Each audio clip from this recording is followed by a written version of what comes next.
ایک اور پشتون آج اپنی جان کی بازی ہار گیا. ایک ایسا بندہ جو اپنے لوگوں کے حقوق کے لیے آواز بلند کرتا تھا، اپنے لوگوں کے حقوق کی جنگ لڑ رہا تھا، آج اس بندے کو موت کے گھاٹ اتار دیا گیا.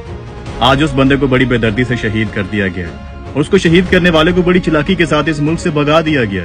اب آپ سب جانتے ہیں کہ کون اتنا طاقتور ہے جس نے اس کے قاتل کو اتنی جلدی اس ملک سے فرار کروا.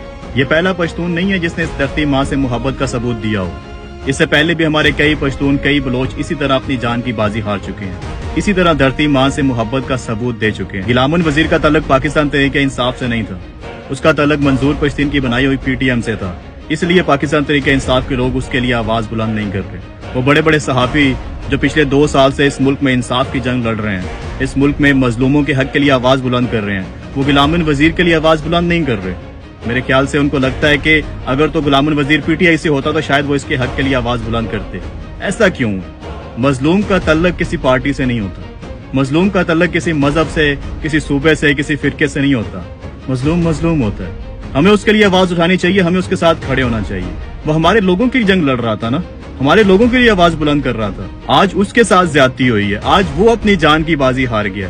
آج ہمیں اس کے ساتھ کھڑے ہونا چاہیے، ہمیں اس کے لیے انصاف مانگنا چاہیے. اس کے لیے اس سے پہلے جو ہمارے پشتون، ہمارے بلوچ اپنی جان کی بازی ہار چکے ہیں، ہمیں سب کے لیے انصاف مانگنا چاہیے، ہمیں سب کے ساتھ کھڑے ہونا چاہیے. بلا تفریق ہمیں انہیں سپورٹ کرنا چاہیے اور ان کے قاتلوں کے خلاف آواز بلند کرنی چاہیے.